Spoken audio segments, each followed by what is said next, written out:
30 minutes after the hour, we are back with a Fox News alert. An apparent terror attack on a subway at a rush hour. This is a live look over the scene right now in London. There are reports that police believe there is a second bomb now and a man with knives on the loose. Right. Looking for verification on that. Terrified commuters sent running for their lives at the station in Parsons Green. Images from the scene show a burning plastic bucket stashed in a carrier bag with wires hanging out. Witnesses say it exploded suddenly, sending a fireball down the carriage, the subway car. The London Ambulance Service says several passengers were left with severe burns to their legs and faces. Others were hurt after getting caught in the massive stampede out. Crush sort of injuries. Right now, let's bring in James Mitchell. He, of course, wrote the book on interrogating terrorists. He was also, and a lot of people don't remember this, he's a bomb technician for the U.S. Air Force. He joins us right now on the line. Jim, as you look at this white bucket from this subway car in London, we heard that there was a flash, there was a bang. When you look at it, though, you can see there's a white bucket. It's a little, it appears to be wrapped in a plastic bag, maybe a thermal bag, which is on fire. What could this possibly be? Well, I'm sure that what they're doing is they're looking at the fusing and they're looking at the construction of the bucket. There's any number of, as a bomb tech, there'd be any number of things that I'd be interested in looking at. Is this a dry run for some sort of a dispersion device for a chemical attack later on? Mm-hmm. Is this some kind of a diversion to pull the police to that area so you can either harm them with a secondary device that's in the area there? Well, really what you want to do is hurt the first responders. Or is this a distraction to get them on that side of town so you can do something more nefarious, like stab a bunch of people in a different section of town? Jim, we're also, we're looking at this bomb. We're tapping into your expertise. We also are looking at this pattern. We look in Britain, there was a terror attack, in a car, and a guy with a knife slammed into people right near Parliament in March, a suicide bomber in Manchester in May, a van and knife attack in London. That happened both in June, and a van attack, again, 2 attacks in June. What's going on with London? Well, I think they're paying the price for their immigration policies. I mean, either deliberately or inadvertently, they've allowed these hotbeds of radical Islamic ideology to be created, and now they're paying the price. This is a problem that we can't address in the immediate future. This is a problem that's going to take decades to fix. And the first part of fixing the problem is to stop the influx of this radical ideology so that 20 years from now, we're not fighting the children who are being indoctrinated now. Right. And, you always hear this. When you see something, you say something. Look at what happened this morning in London. You see this construction bucket in the back of the train. I mean, if you were to walk on going to work, you would probably just think maybe they're doing some construction on the train there, maybe it's not worth saying something. What advice do you have, as this is the new normal we live in, and there's not a lot of security on these subways and on these trains? What should people pay a close attention to that might seem unusual? Well, my impression, I just saw a brief picture of it on Fox News. Mm-hmm. My impression was that it was in some sort of a thermal bag, so It probably didn't look like a 5-gallon tank. People who were seeing it before it blew up, it probably looked like somebody was carrying home their groceries that were frozen. Absolutely. Right. Jim, so what?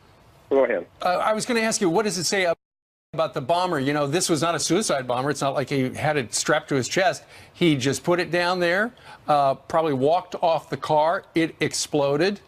So what does that tell you about the particular person who left that there? Well, you got to remember that the idea here is to target the minds of the people, to target the minds of the citizens in London, so that they will be so frightened they will allow the ratcheting up of self-imposed Sharia. Right? That's the point of England, the United Kingdom, to an Islamic state, and the way to do that is to scare people so badly that they won't oppose the little changes. Mm-hmm. And then when you get enough little changes, you impose the big changes. And what KSM, Khalid Sheikh Mohammed, made clear to me when I was talking to him about these kinds of attacks in 2004 and 2005, people are very afraid of fire. Nobody wants to burn to death. And these kind of subway or tube attacks where flames are involved, without having actually set off a bomb that did very much actual carnage in terms of killing people, Right. they have undoubtedly sowed the seeds of fear for future firebombs on subways. Jim, you know the mindset of the Muslim terrorists. They have a Muslim mayor. Can he be empowered to do something that maybe a Catholic, Protestant, or Jewish mayor couldn't? Can he possibly get through to the Islamic community better than someone else? It really depends on the level of radicalization. Or Wahhabists or Salafists, that mayor is an apostate. And it would be worse to listen to him than it would be to listen to a straight-up Christian. On the other hand, and they're kind of sitting on the fence, and they're feeling like, well, you know, the Christians don't understand us, or the Jews don't understand us, or the atheists don't understand us. Or maybe they would feel better for a mayor. But for a guy like KSM, Khalid Sheikh Mohammed, the mastermind behind 9/11, that London mayor is an apostate who should be listened to. All right, James and by the way, we don't know if it's a Muslim that did this. We just know the past ones were. We know that it has been declared a terrorist incident, but nobody has taken credit for it. Okay, Jim Mitchell. Jim? Okay. It's early days, and there's no reason to suspect that I mean, you know, for all we know, it could be, you know, some sort of supremacist group or nationalist group. You got it. Good point. Thank you, Jim. 23 minutes before the top of the hour. All right, also breaking right now, North Korea fired another missile over the country of Japan, and it went more than 2,300 miles. This is the Fox News alert before the missile landed in the Pacific. That show of military force proving the island of Guam is now within striking distance of North Korea. Senior foreign Greg Palkot joins us live from Seoul, South Korea with the very latest. Greg? Hey, folks, we've been here about 2 weeks, and yet again, North Korea acting up with its most successful test yet of a brand new and dangerous intermediate range ballistic missile. Now, we saw that missile firsthand back in April when we were in Pyongyang. We were watching a military parade there. In fact, it was launched from a site near Pyongyang, flew 2,300 miles. Again, that's the longest North Korea has ever sent a ballistic missile, and if it was pointed towards Guam, which it wasn't, it could have hit the island. In South Korea, well, it was monitoring the movements of what was happening there in North Korea, and 6 minutes after the North Korean blast, it sent off its own missiles, not in the direction of North Korea, out to sea, but certainly a show of force from South Korea.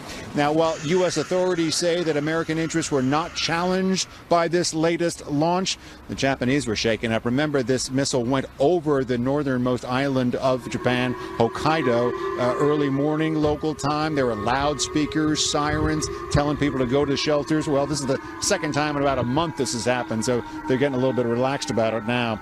The actions of the Kim Jong-un regime was branded in a statement coming from Secretary of State Tillerson as provocative, as a threat.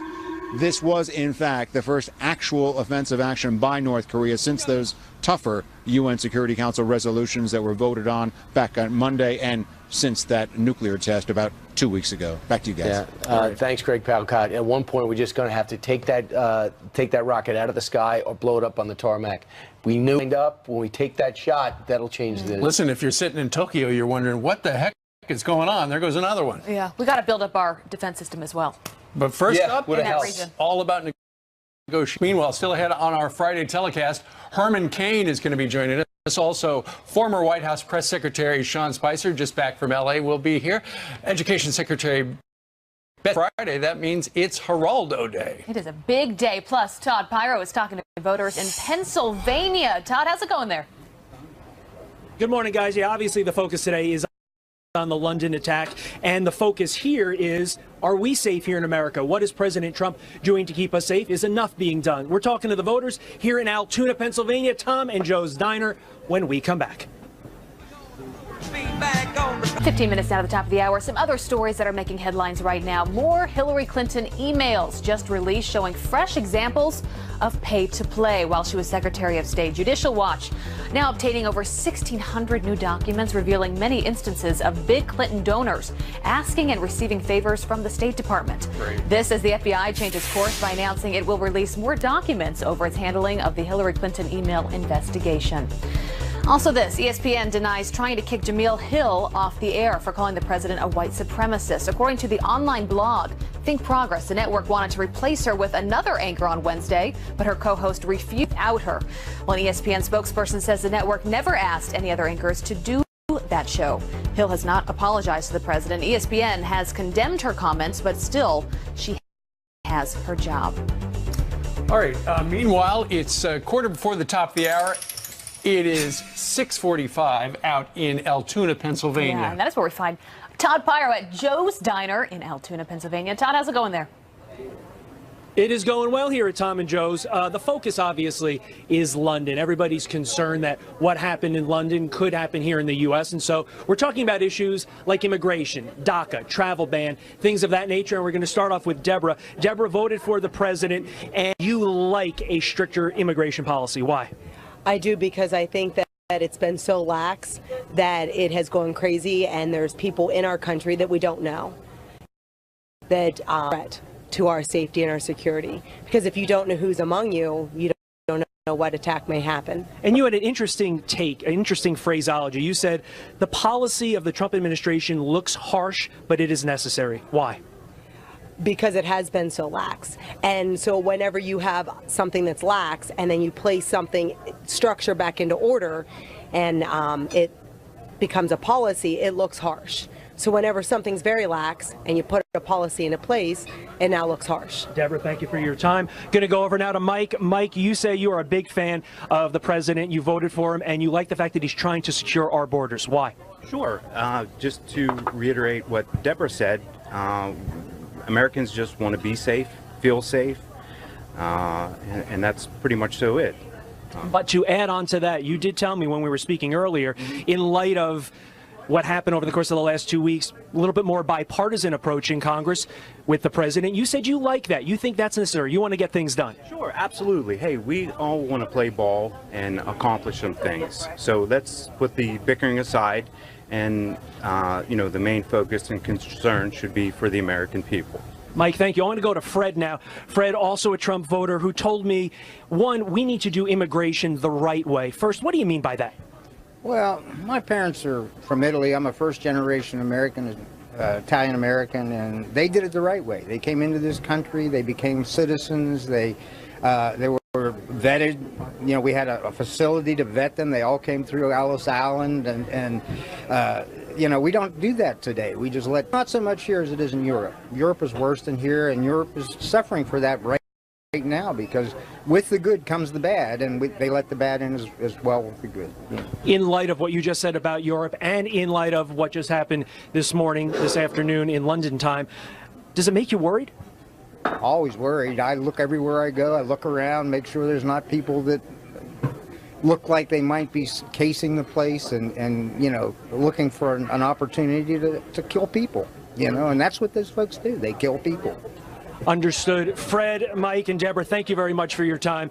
We're going to toss it on back to New York, because I know it's a very, very busy news day back there with the focus on London. We're going to talk to people here more about the topics we just discussed. And we'll check in with you in just a little while. Meanwhile, the President of the United States has been witnessing the terror attack in London as we effort to find out if there is indeed a second bomb, and to find out who the perpetrator or perpetrators were. So just about 4 minutes ago, the president tweeted another attack in London by a loser terrorist. These are sick and demented people who were in the sights of Scotland Yard, must be proactive. Wow. So that's, we did not know that they was somebody on the target list with Scotland Yard. If we know that right now. Right. He also did tweet out some stuff about the filibuster. We're going to talk more about that coming up in a little bit. But There's meanwhile, a lot going on this morning. No kidding. We are following that breaking news out of